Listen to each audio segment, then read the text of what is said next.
I'm going to talk this morning about the book of Deuteronomy, which we read from a few minutes ago. And I'm going to talk about how important a book it is for us now. I just want to ask you, am I echoing? Or is it all right? Because there's an echo, a feedback here. That's okay. So we've just read about the food laws, and you may be thinking that really these are just not relevant to us at all as progressive Jews. So you may not have expected a comment that this is a very valuable book for us. But Deuteronomy was written as a major PR exercise designed to change the nature of Jewish religious practice. And it begins with, "These are the words that Moses spoke to all Israel beyond the Jordan in the wilderness." Only, despite Igor, what you said a few moments ago, he didn't. It's a manipulating of history by the authors to make certain that people complied with the initiatives they're about to demand. And there could be no better endorsement than Moses, revered as the people's greatest leader and teacher. And this demonstrates the point I want to make this morning, that Judaism isn't a static religion, but it is one that is alert to the current times. Jews throughout history have responded to the society of the day, its politics, its knowledge, its way of life. We share in that tradition of thought and re-evaluation. Deuteronomy is part of this process, showing that Judaism is a progressive religion and way of life. It's a really good example of the redefining of Judaism to meet the particular situation of the time. And it reminds us that we shouldn't just stick to rules thinking they've always been there, because actually Deuteronomy was a refashioning of Judaism. This book is very different from the previous 4 books in the Torah, and I'd like to spend a few minutes looking at it. No other book in the Torah begins with the words I quoted at the beginning. "These are the words Moses spoke." The book is in the format of the dramatic last words of Moses. Now, clearly, as Igor indicated earlier, Moses didn't stand in the wilderness and preach 34 chapters with the Israelites all standing around. This is a call by the authors of Deuteronomy to the authority of Moses in order to mandate the laws and practices which they were promoting to meet their particular situation. Deuteronomy then goes on to repeat much of what has already been narrated in the previous books, restating, reaffirming, clarifying the fundamental principles of Israel's religion. It's the first extended interpretation of the books of the Torah that came before it. And the story of its composition is relevant to us. It's a reminder that the Jewish religion is part of a long history of revision and reassessment in the light of people's current needs and understanding. This is a good lesson for us. How do we interpret Judaism for today? And this, I think, is a key lesson which can be drawn from looking at Deuteronomy. The book was produced in response to particular political and social situations facing the Jews, and not just at one time. Many scholars think that the core, but not all, was written to promote King Josiah's religious reforms in Jerusalem in the 7th century BCE. He needed the people to fall in line with the new religious ideas, particularly in relation to having a centralized temple in Jerusalem. What better way of doing it than Deuteronomy having Moses speak the words and reminding everyone of the covenant the people had with the one God. Deuteronomy was also of importance sometime later during the exile in Babylon, beginning in 586 BCE, when possibly other parts of it were composed, and also after the exile, on the return of about 50,000 Jews to the land of Judah following the decree of the Emperor Cyrus. Having come back to their homeland, they needed to re-establish their sense of religious and national identity. Deuteronomy played a key role in reinforcing obedience to the Torah and developing a sense of Israel as a society with the appropriate legal and religious laws. Reforms were implemented and foreign influences removed. So here we see writers with a specific purpose to restructure and re-establish religious practices and interpreting Judaism for their own time. And it shows us that Judaism doesn't stand still. It's ever evolving to meet the needs and understanding of each generation. Progressive Judaism, of which we are part, has always seen this as important and was founded on the principles of rationality and understanding. It's rooted in the fundamentals of what it means to be Jewish. We should not therefore regard Jewish teaching as something unchanging and indisputable. The chain of developing understanding and reinterpreting Judaism for the present day goes all the way back to biblical times. In today's Torah, we read Deuteronomy's food laws. Just calling them food laws seems to challenge the idea of Judaism being evolving, and many Orthodox people regard them as fixed and immutable. These laws are very similar to those in Leviticus chapter 11, and most likely come from the same source. Deuteronomy chapter 14 begins with the instruction not to eat any abominable thing. There then follows, as we heard earlier, a long list of what animals Israel may eat and what is prohibited. The criteria on which this distinction was made is now hard to recover, and it may be that some of the reasons are simple, such as natural aversion, superstition, or that certain foods caused illness. The desire to differentiate Israel from the religious and magical practices of our neighbours may also have influenced the list. And Deuteronomy 14, verse 2, is in accord with this, giving the reason as to be a holy people.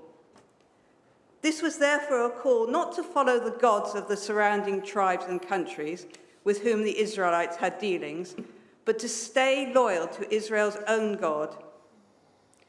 Food laws are certainly a helpful way of ensuring people keep their own uniqueness and allegiances. If you can't eat with others, that certainly lessens their influence upon you. And if we go back to the reasons for the writing of Deuteronomy, to re-establish the identity of the people in the face of challenging political and social situations, we can see that the food laws were regarded as necessary for the survival of the distinctiveness of the people. But although they may have been appropriate in the time of Josiah or the return from exile, over 2,000 years ago, are they still appropriate? I've been arguing that Judaism is a forward-looking religion and way of life, and that one that has responded to the current times. Possibly now the food laws need the rethinking. I know that for many of us, keeping the food laws is not an issue at all, but maybe this is the time to review our attitude, just as was done in the time of Josiah or the exile. An appropriate response for progressive Judaism, where, for example, one of our underlying principles is right ethical behaviour, might be to develop modern food laws with modern rationales to fit today's society. We certainly have more knowledge today of what is healthy to eat, the so-called Mediterranean diet, for example, and what is unhealthy, salt and sugar, saturated fats. Our relationship with nature has also changed since biblical times. Animals bred solely for meat or milk spend their entire lives inside sheds. This does not seem right. But is it less immoral to drink milk from animals that are not kept in cowsheds?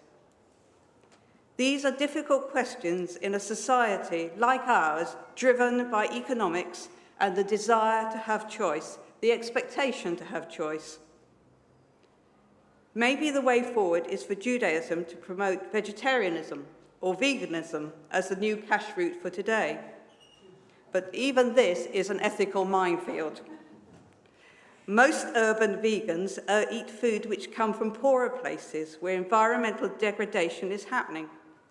Pesticides are overused, and producing such foods as almonds and avocados is notorious for high water consumption.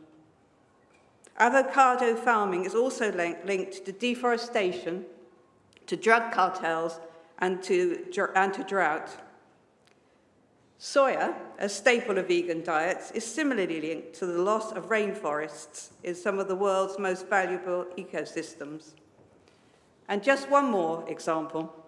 Cashew nuts are incredibly popular in vegan cuisine and are often used to make alternatives to dairy products such as vegan cheeses. However, farmers and workers in the cashew supply chain receive low pay and have appalling working conditions. Cashew nuts are grown predominantly in Africa, but processed in India and Vietnam. Millions of poor people are dependent on this industry, so it's not as simple as saying that we should avoid these foods. And these illustrate the complexities of living in the modern world. And we all participate in the industrial food system, whether we are vegans, vegetarians, or we eat meat and fish. So it would be too easy to say that we need to develop a different set of food laws. And this is not necessarily the right way. If we go back to the reason for Deuteronomy, it was to ensure the survival of the identity of the people. Today's world and our knowledge and experiences is not the same, and we should not require Judaism to impose new rules.